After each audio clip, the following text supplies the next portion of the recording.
This is Endocrine Feedback Loop.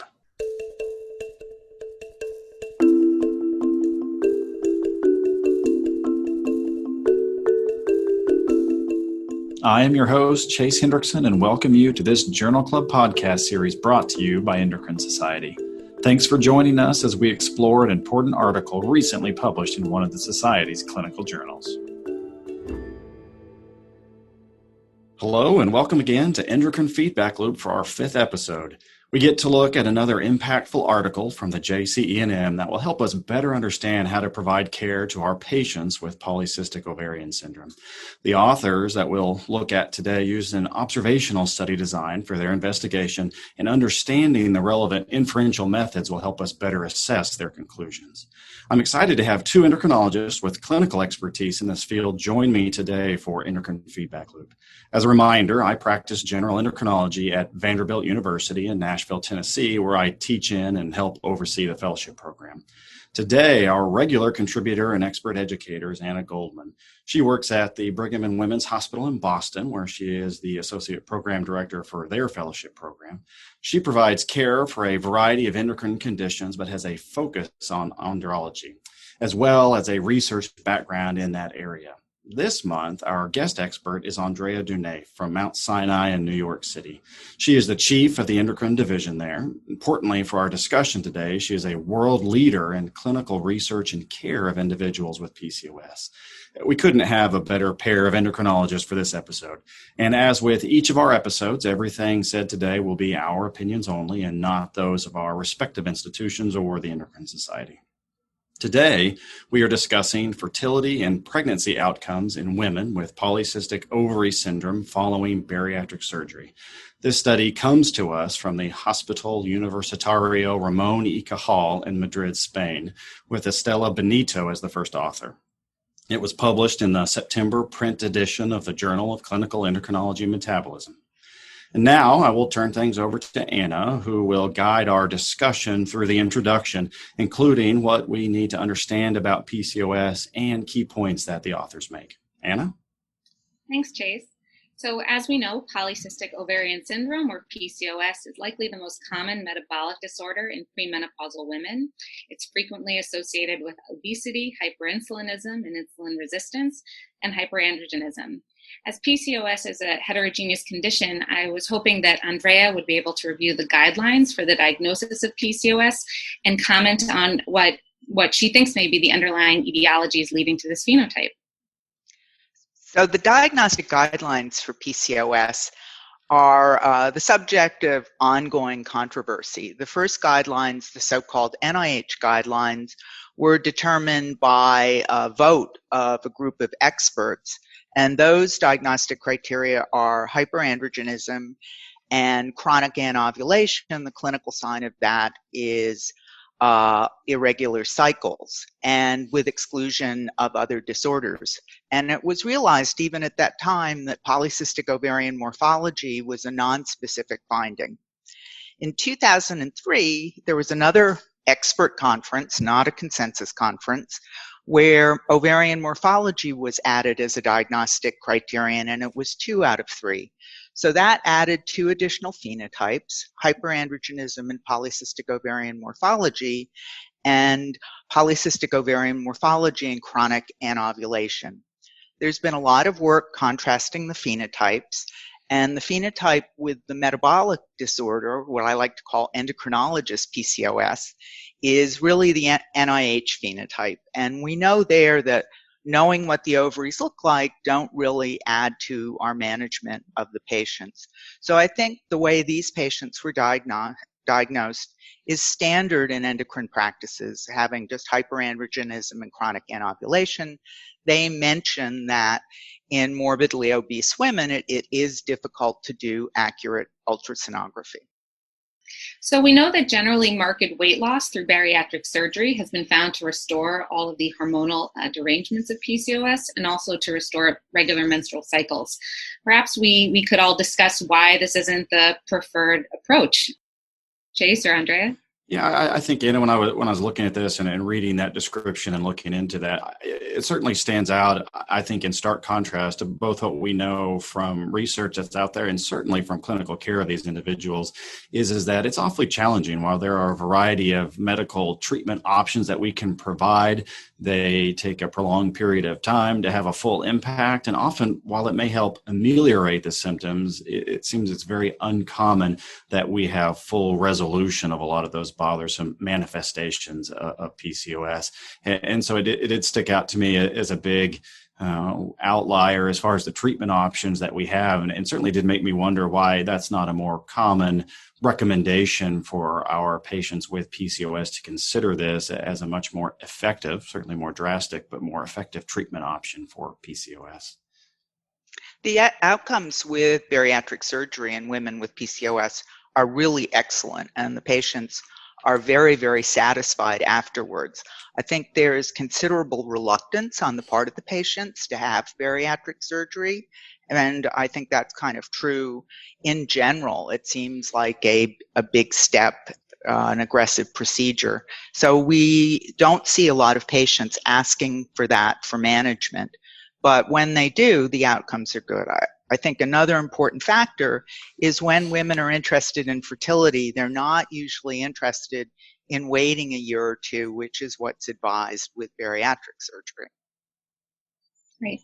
So we do have data suggesting that surgically induced weight loss from bariatric surgery does lead to an improvement in ovulation.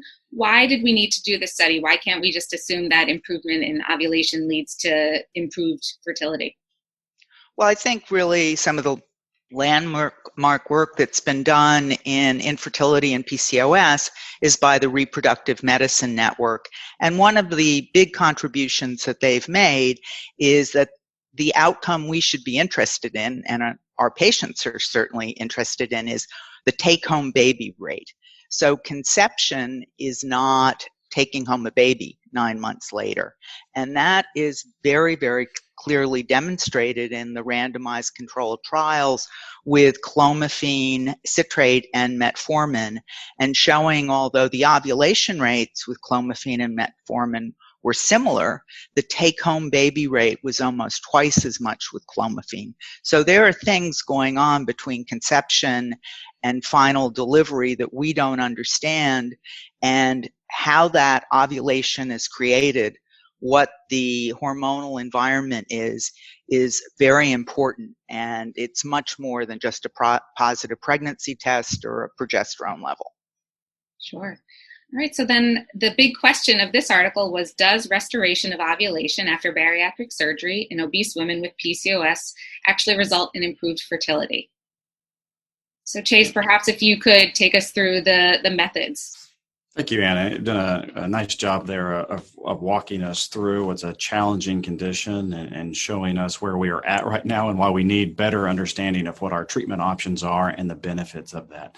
So what we'll do, as we typically do when we walk through the methods, the first thing that we'll take a look at is the study design, the inferential method that's employed here, because I think understanding that will help us much better understand exactly how the authors went about trying to answer the question that Anna summarized for us. And the authors use a retrospective cohort study design. So the way that works, as a reminder, is a cohort is your group of individuals. All of the individuals who are in the study are part of your cohort, and they share something in common. And in this study, the cohort are women who are obese who underwent bariatric surgery. So that is something that the entire group has in common. And then what you do with that cohort is you split them into subgroups. It's typically 2 groups based on an exposure.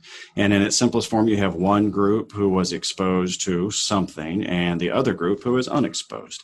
And in this study, the exposure is PCOS. So you have part of your cohort has PCOS, that's their exposure, and the other doesn't. We'll look at the details of exactly how that was defined here shortly. And then what you do is you follow these individuals over time for the development of an outcome. And an outcome can be a variety of things. It can be something bad, a negative effect, or it can be, as in this case, something good. And the outcome in this study is pregnancy. And just like Andrea and Anna talked about, that's really key. And I think was an important aspect of this study is that it was an outcome that patients care about, not just that researchers care about, but it is the ultimate goal of any intervention that would be considered here. So what makes this a cohort study is that there is a time component. So you have a beginning of this study period, and then you follow these individuals, exposed and unexposed, over time for the development of an outcome. What makes it retrospective is when the study was started. Retrospective cohort studies start after everything is done, so to speak. It is after the outcomes have occurred. It's frequently done by looking through a database or a chart review, as was the case here, and looking through data that has already been collected. That is in contrast to prospective cohort studies. Prospective cohort studies, while they still have that time component, the actual investigation begins at the very beginning. Right after you split your cohort into exposed and unexposed, you start your study before the outcome has occurred, and you're following those individuals in real time, so to speak. So this is a retrospective cohort study. So a bit more of the details about how they worked that out. So the number of patients, there were 216 individuals, all premenopausal women, and they were identified, as we discussed, retrospectively. And these are all individuals who underwent bariatric surgery, and the dates for the surgery was between 2005 and 2015. And another component of this is that the data collection went all the way through 2019. And the authors described that a big part of that is, and Andrea referenced this already, is because individuals were instructed that if they were interested in fertility, that they should wait at least a year after the surgery before attempting to get pregnant. And so I did think it would be helpful just to actually take a pause here before we go into the methods further to help us understand, because Andrea already pointed out that may be a possible reason why surgery is not used as frequently as it could be because of that delay afterwards. So Andrea, could you shed a little light as to why this was recommended, if this is a standard recommendation, and exactly why that would be if so? There is a standard recommendation for women not to become pregnant in the first year to two after bariatric surgery because they're in a phase, especially early on, of rapid weight loss. There's concern about their nutrient balance being a negative energy balance. And for women with PCOS, there's some very intriguing data in the literature where women have been placed on very low calorie diets and then gone on to IVF, and the IVF outcomes are worse. So there's a general concern in the PCOS field, although recent data hasn't supported this. This is a non-bariatric surgery weight loss, that the weight loss itself, because of negative energy balance, may adversely affect pregnancy outcomes. Thank you. That was helpful to get more of an understanding there. And as yet another aside, it's always helpful when you're going through these to look at all of the approaches, all of these steps that the investigators use, and to ensure that they're similar to either a standard of care or at least the care that you provide. Because the closer that is to the type of patients that you see, the care that you provide, the more likely it is that any results that the authors find will be applicable to the patients that you provide care for. So good to see that is a widely accepted standard of care that they employed. As far as the diagnosis of PCOS, Andrea also mentioned this earlier, is there are two key components that the authors used. And that is that there had to be evidence of at least oligo-ovulation and hyperandrogenism. And the hyperandrogenism could be either biochemical or clinical. And all of these individuals underwent testing so that they could be excluded for imitators of PCOS. So they were evaluated for hyperprolactinemia, for non-classic CAH, congenital adrenal hyperplasia, and also evidence of androgen secreting tumors based on biochemical testing. And the authors point out, as we also discussed earlier, is that ovarian imaging was not used in these individuals because of limitations imposed by the severe obesity. And Andrea, you mentioned this already, but any pause that gives you, or from your perspective, the hallmark of PCOS is the ovulatory dysfunction and the hyperandrogenism, and so it's not maybe really a big deal that we don't have a good sense of what their ovarian morphology is. I think we don't need to be concerned about the ovarian morphology in terms of making the diagnosis of PCOS. In the words of the 2012 expert meeting on PCOS, the ovarian morphology, the focus on PCOS, is really a distraction. What we're talking about is an endocrine disorder.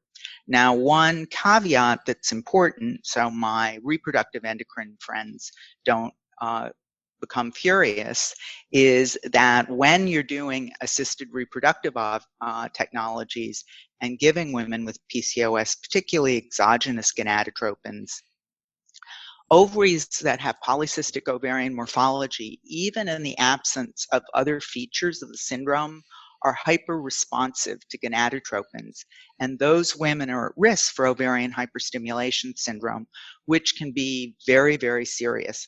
And so it's essential in that setting to know what the ovaries look like. But in this setting, to make the diagnosis of the syndrome, it's not. Excellent. So that helps us understand that there is absolutely a role in certain circumstances for ovarian imaging, but as far as our end, the endocrine aspect of it, of making a diagnosis of PCOS and potentially that transition to considering a surgery, even as far as for the purpose of fertility benefit, that would not be a key one, but a different conversation if we're thinking about other assisted reproductive techniques in that assessment. And of note, of the women who were included in this study, 9 had already been diagnosed with PCOS. As we'll see, far more were eventually found to have PCOS during this investigation, but 9 individuals at the time of this had already been told that they had PCOS. And we're going to look at this a little bit later. We're going to wait until we turn this over to Anna to walk us through the results. But this will be an area that we at least need to consider the possibility that this could have introduced a bias. This will be a little bit easier to think about as Anna walks us through the first table that gives us some details about the patient characteristics.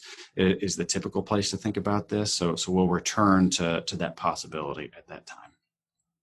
So the control group, so this would be the individuals who were not exposed to PCOS using that terminology of retrospective cohort studies. The control group were women who had both regular menses and who lacked both clinical and biochemical evidence of hyperandrogenism on the initial testing. As far as the bariatric surgery that was performed, the type of surgery that was performed was largely dependent upon the BMI of the individuals. So if the individual had a BMI that was greater than 45, there was a preference for a Roux-en-Y gastric bypass. So of the 216 premenopausal women who underwent bariatric surgery in this study, approximately 50%, so 96, underwent a Roux-en-Y gastric bypass, and another roughly 50%, so 94, had a sleeve gastrectomy.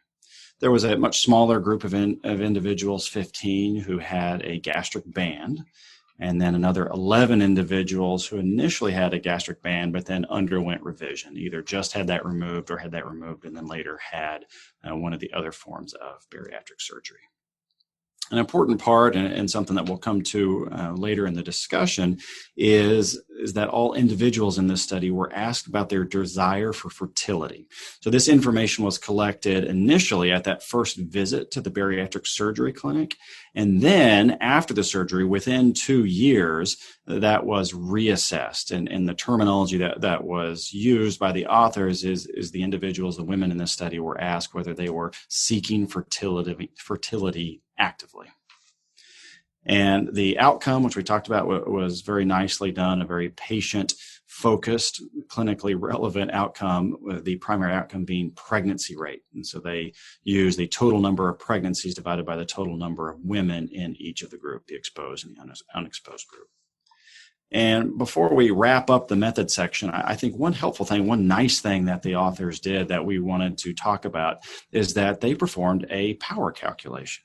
So as a brief review, typically a power calculation is done in an RCT, a randomized control trial. And in that situation, the purpose is to figure out how many subjects, how many individuals need to be enrolled into your trial so that if you have a finding that's important at the end of your study, you can have confidence that it is a significant finding, that you enroll enough individuals to tease out a difference between two groups. Now, this was not an RCT, as we talked about already, so the primary purpose here was a little bit different. And so that is because the authors are going to look to try to see if there is a difference in fertility between these two groups. They wanted to help give some confidence that if they either found a difference or did not find a difference, that one being the relevant, the not finding a difference, that they had enrolled enough subjects to where they should be able to find a difference if there was one. So they did a power calculation for that purpose and determined that they needed at least 103 individuals in this study in order for a finding of no difference between the groups to be meaningful from a statistical purpose. So I think that was helpful. We're going to take a look at exactly how they did that and some limitations related to that when we come back to that in the discussion. So hopefully you have a little bit better understanding both of retrospective cohort studies in general and then how that was applied in this study. And then we'll keep that in mind as a framework for our discussion as we move on to the results, which Anna is going to walk us through at this point. Sure. So using the exclusion criteria that Chase already described, in figure 1, we see that of 216 premenopausal women, 53 women, or 24.5%, met the criteria for polycystic ovarian syndrome. There were 145 women in the control group, or 67.1%. And then they describe 18 women who had this uncertain diagnosis, either because they had mild oligomenorrhea with no further study of ovulation or hyperandrogenism or vice versa. In the final analysis, 169 women were included. Of these, those 18 who I described with an uncertain diagnosis, they were not included. And then there were 4 lost to follow-up in the PCOS group, 23 lost to follow-up in the control group, and actually 2 deaths in the control group after surgery. We don't have any additional information about those deaths, but something that we could discuss in the discussion. And then when we look at table 1, we saw of the baseline characteristics before and then after surgery, there was no significant difference in age, weight, BMI, the fasting serum glucose level, insulin levels, or the HOMA-IR between the 2 groups. After surgery, both groups did see a rise in sex hormone binding globulin, SHBG, and the PCOS group had normalization of their total testosterone and free testosterone levels after surgery, such that they were no different than the controls. And I think at this point, this is usually where it's really helpful when you look at this table 1, typically the first table in these studies, to try to understand your risk for confounding.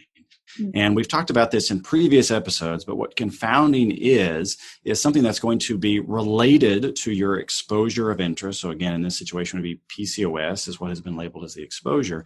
And so it's something that would be related to that exposure, but is actually the cause of the outcome, or it affects the cause. And those are always important to think about, because what you don't want to do is mistakenly label what you have called your exposure as being the driving factor in an outcome when it's only an associated factor, a confounder. And table 1 is often a very good place to try to get a sense of how worried you are about confounding. And what you do is you look at the 2 groups, the exposed and the unexposed groups, to see how different they are. And the more different those 2 groups are, the more worried you get about the possibility of confounding, because these groups in these observational studies are not randomly allocated. In randomized studies, they are at random split into these 2 groups. And so confounders don't go away in those studies, but they are perfectly balanced because of the effects of good randomization. But in observational studies, that's not the case. So you have to worry about the possibility of confounding.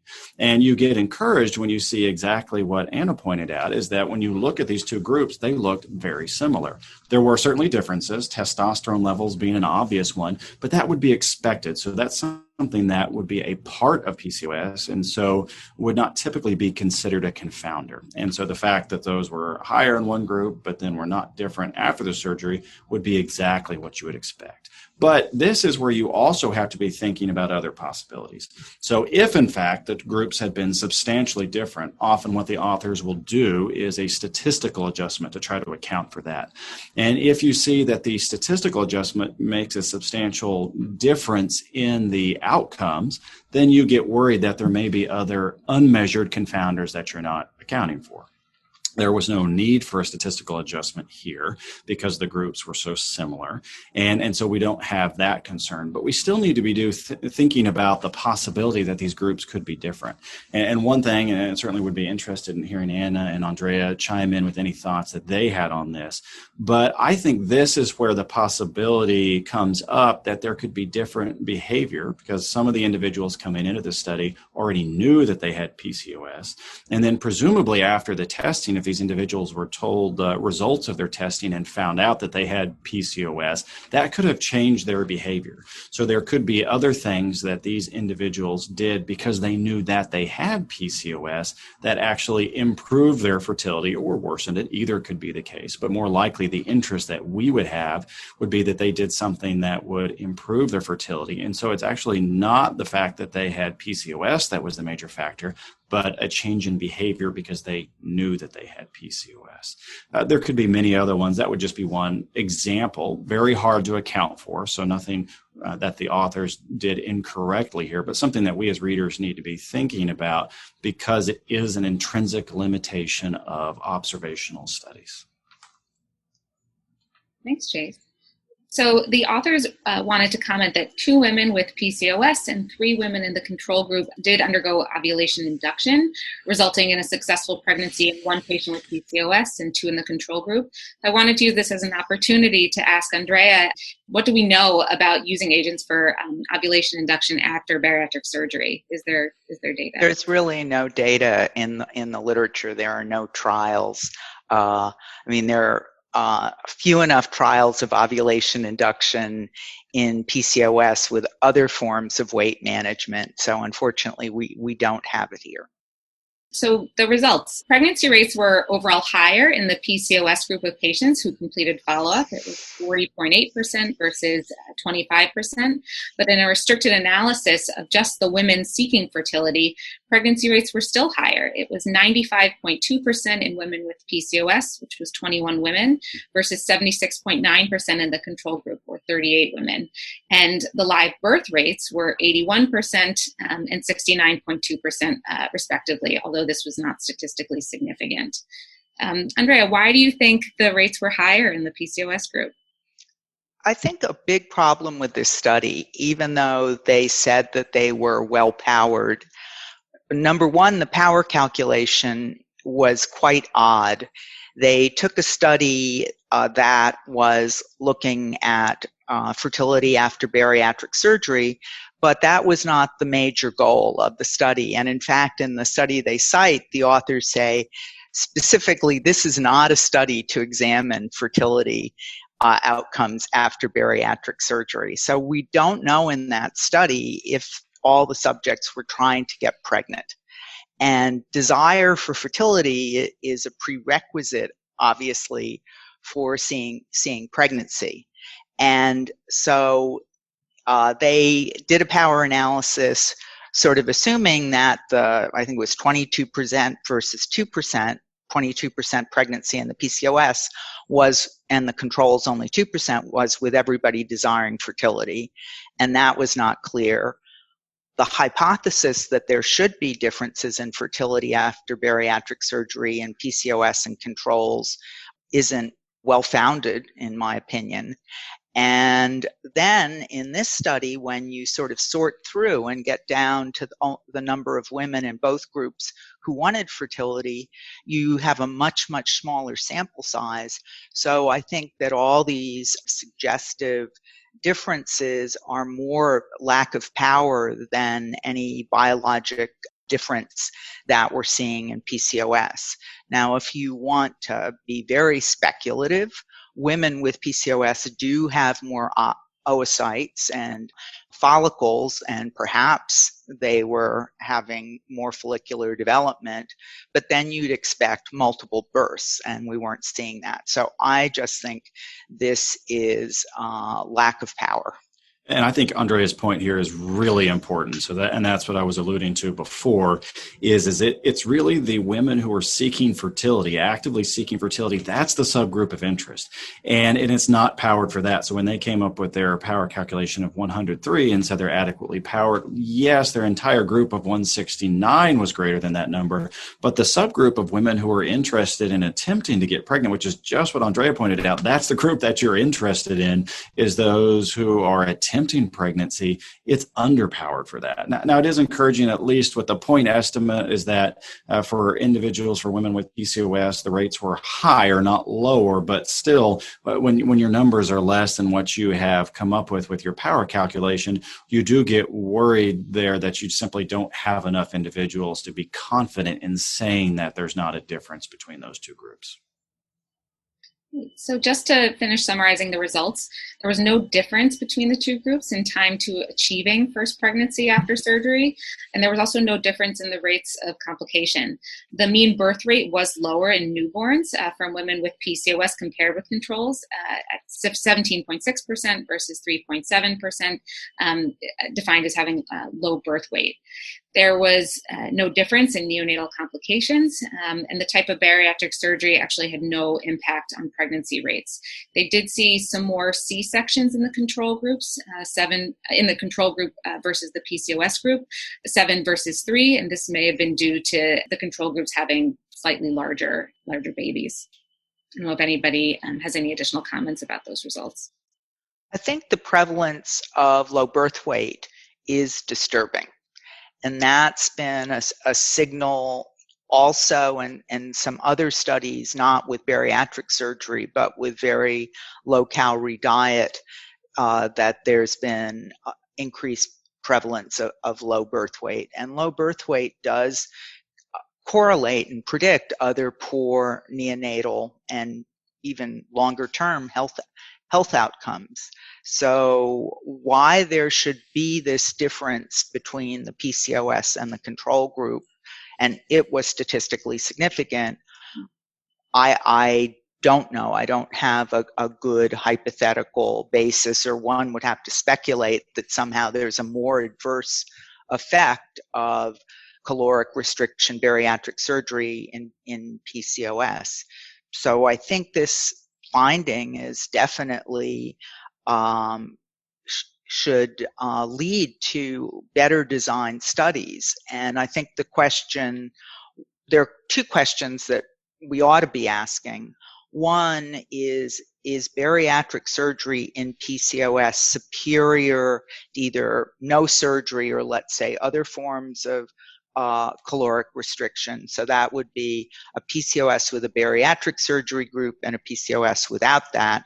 Ideally, a randomized prospective trial. It can't be blinded. And then to ask the question are there adverse outcomes specific to PCOS compared to normal women when they have bariatric surgery? And again, one would hope we could do a prospective trial, and that all the women who were examined would be seeking fertility, or that would be, the design. So there are some interesting questions. This is obviously a very difficult area to study. It's expensive, and you need to have a patient population who wants to do it. But that is a disturbing finding, the low birth weight. Sure. At this point, we will transition into the discussion, and as usual, I'll walk you through the conclusions that the authors come to, but then we'll give you some of our own thoughts about that, any questions that we think maybe haven't been answered quite as well as they should be, any caveats that we would suggest, and then, as always, we'll try to end with the question of, should this change our practice or perhaps not yet? So for what the authors conclude, several different points that they make. So they state that the high pregnancy and fertility rates rates in women with PCOS after bariatric surgery are seen, so especially in those seeking fertility, as you would expect. And then they also point out that these outcomes are similar to those in the control group.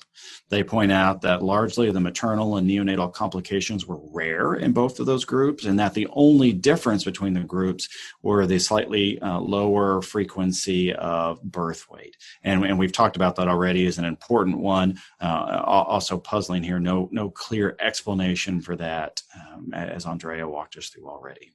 And I did, and I'll quote here because I do think that the authors stated their conclusions in an accurate way. And so I'll quote them here as how they describe them. It's that our present results might suggest that bariatric surgery in obese women with PCOS could be a useful means of achieving fertility. We'll come back to this at the very end as far as changing practice, but I think as far as authors taking what is observational data, which is challenging because of the possibility for confounders and unexplained results, and having to be very careful in how you phrase that. And I think at least from that perspective, the authors did a good, reasonable job of doing that. The authors also walk through several other studies that have been done already and point out that their data is similar to other studies and their findings. A few of the limitations that the authors point out. So they mention that a higher percentage of the women with PCOS compared to the controls were interested in fertility, and the actual numbers of that 43% versus 32% in terms of the possibility of introducing a bias. I think this is similar to what we talked about before, in that there may be different motivations for individuals, whether you had PCOS or did not have PCOS, in undergoing surgery. And that's more evidence that there could be a bias from that perspective, that if you wanted to speculate and you said individuals who have PCOS could perhaps be under the impression that achieving pregnancy could be more challenging for them, and so change their behavior, and so underwent different changes that could have increased the chances of fertility. So just as examples of how confounding works, that would be one way. And the authors do point out that there may be a clue in that, given that there were a higher percentage of women interested in fertility in the exposed versus the unexposed group. The authors point out that there may be some limitation based on the lack of ovarian imaging. Those we talked about already may not be a huge impact for the outcomes of interest from our perspective. And it's also been mentioned, as Andrea brought up already, that there was not a control group of obese women who were not operated on, because that would be another big question that you have. If you're only comparing people, all of whom had surgery, your big question would be, well, what if you didn't have surgery at all? Does surgery clearly improve fertility rates as opposed to not having surgery? And so they point out that in this study, that's not something that they're able to answer because they don't have that as a control group. And as a final limitation, they point out that there was no assessment of the male partners, and so there could be an underappreciated aspect to some of the fertility challenges that individuals in this study were experiencing.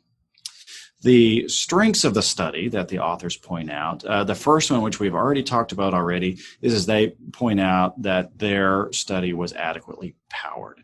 And I think that would be the big point of disagreement that we would have, is that it's not adequately powered for what exactly they're looking at. That is fertility in women who are actively seeking fertility. That's the group that we would really be interested in. So it's underpowered for that. So a caveat that we would have to that.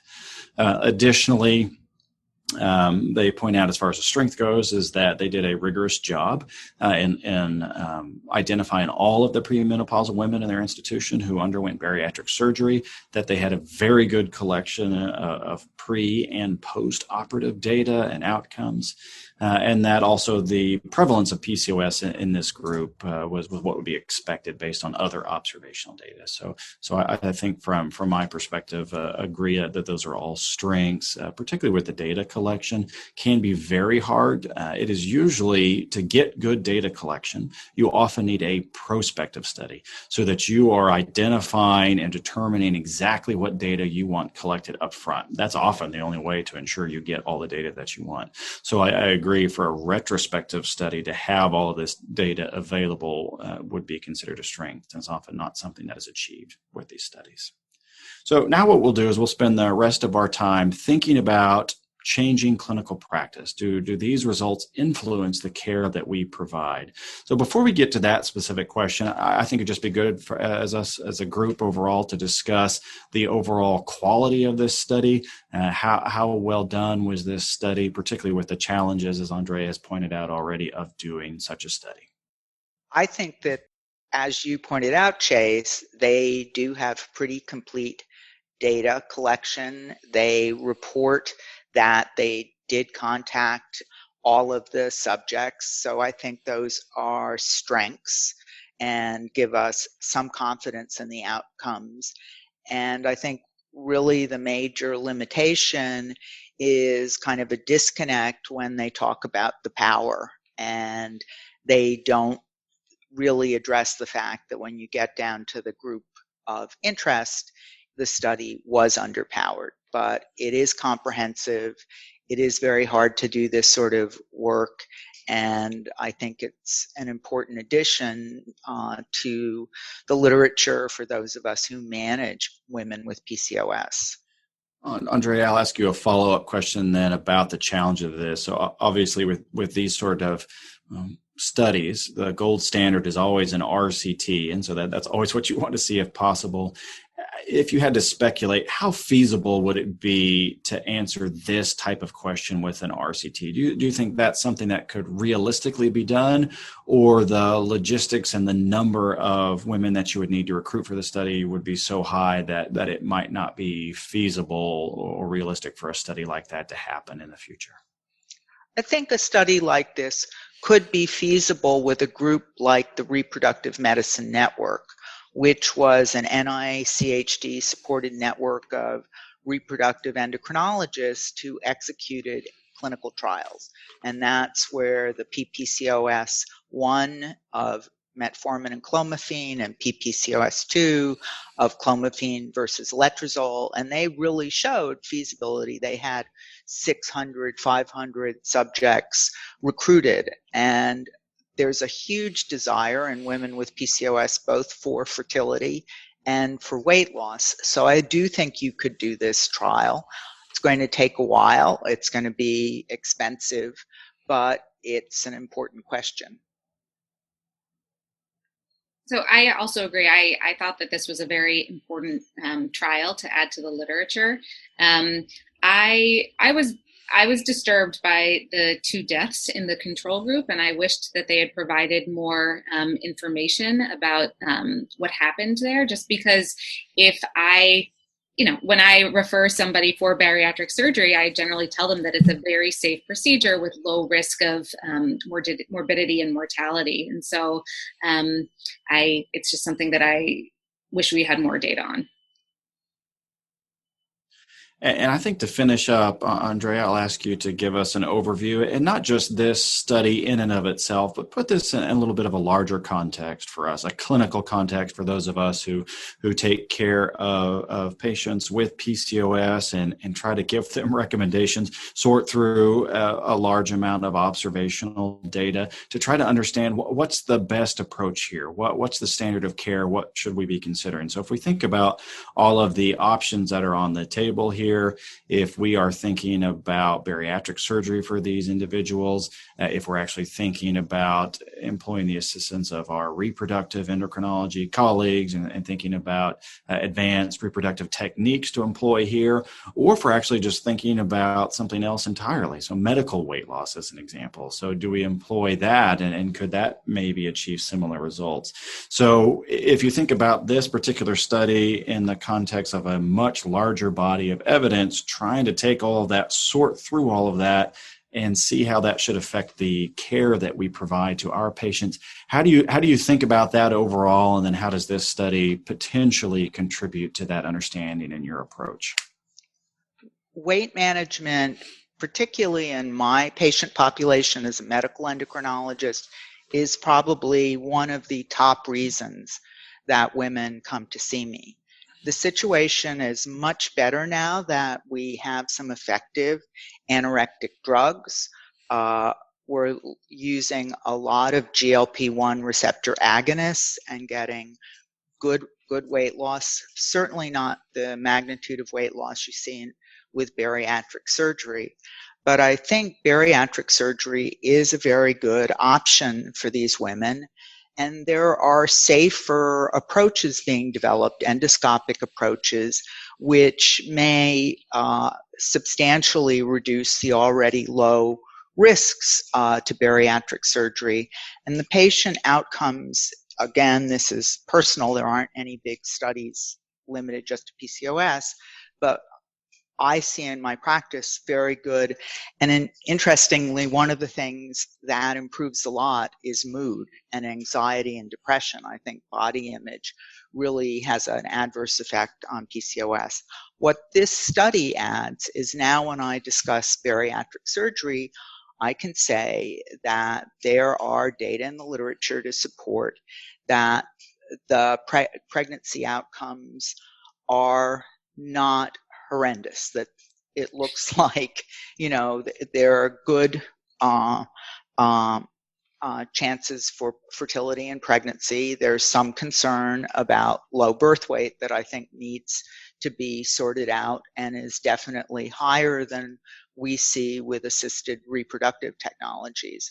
And I think the final thing that we need to remember is that even BMI below obese levels substantially adversely affects pregnancy outcomes. And so we don't want our patients, we want them to be in the best body weight possible before they conceive.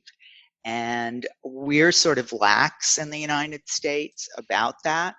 In more regulated countries like the UK with national health systems, they in fact don't allow women to have IVF if their BMIs are above certain thresholds. So I think it is important to do everything to have maternal health pre-pregnancy be optimal. And this can be a very effective way to achieve that. Can I ask you a follow-up question? If you use a medication like a GLP-1 receptor agonist, what are you telling your patients about the goals of how long they could expect to be on that, and then how long they should stop it before they try to conceive? Well, we don't have good data on what the what the time should be. And frequently what happens, and it's sort of the dirty little secret of PCOS studies, is many, many women with PCOS do want to become pregnant. And in our studies, we all have a background rate of pregnancy, even when you've counseled, not to become pregnant. So there's just the literature on GLP-1 receptor agonists and PCOS, the studies are very small. We just don't have good data. And there's only one study where the weight loss dose, the 3 milligrams, has been used in PCOS. All the other studies are with lower doses. So we need those studies to know how long they should be on it, and then how long it should be stopped before they try to conceive. And with that, I would like to thank Anna Goldman and Andrea Dunay for joining us for this month's edition of Endocrine Feedback Loop. I hope that you all learned as much as I did. Next month's episode will be released in mid-October, and I hope that you will join us again then. And now, you're in the loop. This has been Endocrine Feedback Loop. Endocrine Feedback Loop is brought to you as a members-only benefit of Endocrine Society with special production oversight by Maggie Graham.